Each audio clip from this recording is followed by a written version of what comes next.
네, 오늘 말씀은 역대하 3장입니다. 역대하 3장 솔로몬의 성전 건축을 기록해주고 있습니다. 솔로몬이 드디어 성전을 건축한 것을 이렇게 기록하면서 얼마나 웅장하고 화려하게 또 세심하게 그렸는지를 물론 뭐 아주 자세하게는 아니지만은 그려주고 있어요. 그래서 성전을 지을 때에 우리가 뭐 하나님께서 다 하시니까 하기만 하면 돼, 이게 아니에요. 얼마나 많은 기간, 긴 시간 동안 많은 것을 준비했는지를 다윗 때부터 준비했으니까 정말로 오랜 시간 많이 준비를 했죠. 많이 준비하고 금이고 은이고 나무고 딱 풍성하게 준비하니까 정말로 웅장하게 화려하게 짓고 더 고급스럽게 지을 수 있다는 거예요. 세밀하게. 준비가 안 되면 그렇게 못하죠. 그렇잖아요. 내가 충분히 준비를 많이 해놓으면은 거기에 재료가 풍성하다 보니까 얼마든지 더 예쁘게 꾸밀 수 있고 화려하게 웅장하게 하나님께서, 물론 규격은 다 하나님께서 하라고 한 대로 하는 거예요. 하는데 거기에 또 조각목을 대고, 조각목이 아니라 잣나무를 대고, 또 백향목을 기둥으로 하고, 거기에 또 금으로 싹 다 입히고, 그것도 대단한 것 같아요. 나무에다가 이게 노스를 입힌다는 것 자체 난 이해가 안 돼요. 노스를 입힌다든지 그 재단 같은 거는 뭐 그렇게 입히거든요. 그 금도 마찬가지고. 노스를 입히고 금을 입힌다 그러면, 나무에다가 금을 입힌다 그러면 얘가 달고 갖고 녹여야 되잖아. 그거 붙이면은 나무가 안 탈까? 근데 그 기술이 참 대단한 것 같아요. 안 타고 어떻게 입히지? 그게 나 아직도 이해가 안 가는데, 어쨌든 뭐 지금 이제 성경만 읽어가지고는 성경이 어떻다 하고 이렇게 상상하게 그려지기는 어렵죠. 그죠? 뭐 규빗 자체가 길이 자체가 우리가 쓰고 있는 길이 단위가 아니다 보니까 어떤 규모인지 잘 모르지만, 그래도 뭐 금으로 입히고 또 예쁘게 새기고 또 청색 자원시절로 또 이렇게 하고, 이런 걸 보면 굉장히 화려하게 또 세심하게 지었구나, 이런 생각을 할 수 있잖아요. 그래서 정말로 내가 충분히 준비를 하고 예비된 그러한 가운데서 성전을 짓는 것이 바른 모습이라는 겁니다. 물론 예배당하고 성전하고 비교는 할 수 없지요. 예배당 지으면서 성전 건축이라고 얘기하는데, 은밀한 성경에서 말하는 성전하고는 개념은 완전히 달라요. 다르는데, 그래도 뭐 혹시 예배당 지을 기회가 있다고 하더라도 충분히 준비되고 예비된 상태에서 지어야 돼요. 그래야 그 문제가 안 생겨요. 문제가 안 생기고 짓는 사람들도 기쁘고 즐겁게 짓고, 조금 더 시간이 걸리더라도 길게 준비해가지고 조금 모아서 헌금을 모으고 해가지고 충분히 모아진 상태에서 지으면은 시험 들지도 않아요. 근데 준비되지 않은 상태에서 조금만 지난번에도 얘기했습니다만은 10억 가지고 100억, 10억 가지고 한 10억 건물만 지어도 충분히 쓰기 괜찮아요. 뭐 조금 더 이제 나오는 헌금을 예비한다면 그래도 10억 가지고 20억, 그것도 이제 믿음을 가지고 지어야겠지만은 해도 되는데, 10억 가지고 100억 건물을 지으면은 그걸 믿음이라고 말한다는 자체가 너무나 웃기는 거고 하나님을 못되게 하는 거예요. 그렇게 준비도 안 돼 가지고 그렇지니까 다 부도나고 많은 교회들을 어렵게 만들고 다 교회 경매 넘어가게 만들고, 그게 뭔 짓이에요 그게. 그렇게 짓는 게 아니라는 겁니다. 그래서 혹시 예배당 건축하고 할 때도 물론 이거하고는 비교는 할 수 없겠지만은 최대한 준비할 만큼 준비한 상태에서 해야 되는 거예요. 그래야 시험 안 들고 기쁘고 즐겁게 감사하면서 또 내가 준비할 만큼 또 하고자 하는 대로 이렇게 꾸밀 수 있고 또 이렇게 만들 수 있는 것이죠. 준비 안 되면은 하고 싶어도 못 하는 거예요. 뭐 건축물뿐만 아니라 모든 게 마찬가지죠. 우리 인생도 마찬가지고, 준비가 안 되면은 하고자 하는 그러한 그 한계가 너무나 정해져 있고 너무나 적다는 거예요. 그리고 이제 성전 지은 장소가 이제 의미가 많죠. 1절 보면 솔로몬이 예루살렘 모리아산에 여호와의 전 건축하기를 시작하니 그곳은 전에 여호와께서 그 아비 다윗에게 나타나신 곳이며 여부수 사람 오르난의 타작마당에 다윗이 정한 곳이라 해서 그 모리아산이라는 얘기를 꺼낸 것은 아브라함이 이삭을 번제로 드리려고 했던 곳이에요. 드린 것은 아니죠. 대신 여호와 이래 해가지고 양을 잡아서 드렸지만은 그곳이 바로 여기에요. 그곳하고 오르난의 타작마당하고 같은 장소예요. 그리고 오르난의 타작마당은 다윗이 범죄해서 막 죽어나갈 때, 백성들이 죽어나갈 때 회개하고 하나님 용서해 주세요 했을 때 하나님께서 용서해 준 그 장소잖아요. 제사를 받으신 곳. 그래서 이삭을 드리려고 했던 이삭을 하나님께서 인지 그대로 받아주셨죠. 대신 양이 이제 대신 그 제사로 드려졌지만은 그 이삭 자체를 하나님께서 다 드린 거랑 마찬가지예요. 그곳 또 다윗이 만나서 용서받고 했던 그곳에 예루살렘 성전이 서는 거예요. 그래서 모리아산 이삭을 바치려고 했던 그 모리아산이라든지 오르난의 타작마당이라든지 그 예루살렘 성전은 같은 장소인 거예요. 그런데 어떤 사람은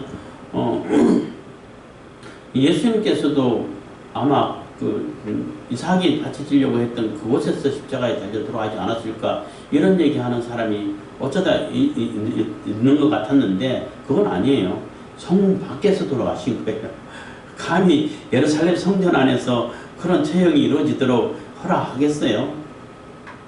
그래서 해골이라는 곳에서 들어가셨는데 그거와는 전혀 다릅니다. 그만큼 의미가 깊은 곳이고 하나님께서 용서해 주시고 받아주시고 우리를 그대로 제사를 받아주시고 한 그곳인 거예요. 그것이 바로 예루살렘 성전이 선 곳입니다. 그래서 굉장히 의미가 깊고 다윗뿐만 아니라 아브라함 때까지 거슬러 올라가가지고 준비되고 예비된 곳이라는 거예요. 그래서 성전이 지어지는 곳은 아무 때나 그냥 저기 좋은데 저기 지어 이게 아니고 미리 처음부터 하나님의 언약이 아브라함 때부터 준비된 언약 그때부터 준비되고 예비된 곳이라고 이제 상징하는 겁니다. 암시를 하는 거예요. 그리고 다윗도 마찬가지로 다윗의 기도를 받아주시고 더 이상 진노를 풀어주시고 하는 것이죠. 그래서 그러면 그 성전은 어떤 곳이 되나요? 우리가 하나님께 나아가면 하나님께서 우리를 받아주시고 우리의 죄를 용서해 주시고 화해해 주시고 하나님의 진노를 풀어주시고 이런 곳이 되는 겁니다. 그래서 그 성전은 예수님의 몸된 성전이라고 내 몸을 이렇게 예비한 것이라고 얘기한 것처럼 예수님을 상징하는 거예요.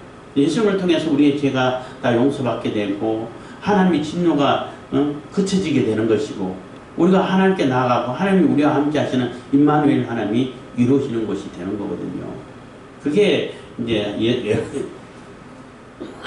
예루살렘 성전이 의미하는 바가 되는 겁니다. 그리고 다윗이 예루살렘 성전 터를 예배하기 위해서 그냥 왕이니까 여기서 성전 지을 테니까 성전이 얼마나 거룩한 곳이에요. 하니까 이거 내놔 이렇게 하지 않았어요. 그 모리아산 통째를 다 샀어요. 샀고 그 마당도 물론 샀고 그 마당을 포함해서 모리아산 전체를 다 산 거예요. 그래서 굳이 따지자면 다윗의 소유가 됐죠. 그러니까 다윗이 거기에 성전 짓겠다 해도 누가 뭐라고 할 사람 없죠. 그리고 아쉬운 사람도 없고 타작마당에 있던 오르나는 거기에 대한 충분한 값도 지불받았고 했기 때문에 그래서 준비된 상황에서 군대 가서 사격할 때 준비된 사수로부터 발사 이렇게 하는데 그런 멘트가 있는데 딱 준비돼가 그래서 이제 준비됐으면 총을 쏘라는 얘기지 준비됐을 때 하는 거지 준비 안 되고 뭐든지 하면은 부작용이 나타날 수밖에 없어요. 그래서 우리가 하나님이 뿐만 아니라 우리 개인의 일도 항상 뭐든지 항상 준비된 상태에서 일을 할 수 있는 그러한 믿음과 신앙을 가질 수 있기를 바라겠습니다. 그래서 오늘 쭉 읽어보면은 건축 시작하고 이게 치수를 다 정해주고 그러니까 성전 지은 치수가 어떠하다 하고 그러면서 다 점검 그것도 보통 금이 아니라 아주 순금이라고 해야 되나요? 깨끗한 금이라 해야 되는데 거기에 뭐 조금 그냥 순금으로만 하면은 너무 물렁해서 거기에 약간 노스를 찍어가지고 14K, 18K 이런 식으로 가지 않았을까 이렇게 예상하는 사람도 있는데 어쨌든 간에 그 금으로 다 쌌다는 겁니다. 금으로 싸고 또 아주 정교하게 또 수놓고 조각하고 이렇게 했는데 그 모든 것이 다 준비된 상태에서 정말로 크게 준비하고 이 전 자체 사업 자체가 굉장히 크고 거룩한 곳이기 때문에 정말 조심해서 잘 이렇게 지었고 짓는 동안에도 일왕기선가요? 거기서 보면은 이 돌 깨는 망치 소리가 안 들렸다고 해서 다른 데서 다 이 치수를 맞춰가지고 거기서 돌 뜨는 곳에서 이미 다 깎아서 오고 가서 조립만 할 수 있는 이런 상태로 짓고 이렇게 준비된 상태에서 지어가는 겁니다. 그리고 마지막 17절 보면은 그 두 기둥 앞에 성전 앞에 큰 녹기둥을 세웠어요. 그 녹도 뭐 양을 청량할 수 없을 만큼 크다고 했는데 그 녹기둥을 탁 세워가지고 이름을 이렇게 지었어요. 하나는 야긴이라 그러고 하나는 보아스라고 지었어요. 그 야긴은 하나님께서 세우신다는 거예요. 보아스는 내가 맞는 얘기 하는지 모르겠다. 또 보아스는 하나님의 능력이다. 하나님의 능력이 나타난다는 뜻인데 이 성전은 하나님께서 세우시고 하나님의 능력이 임한 곳이야 하는 그러한 상징 것을 나타내주고 있는 겁니다.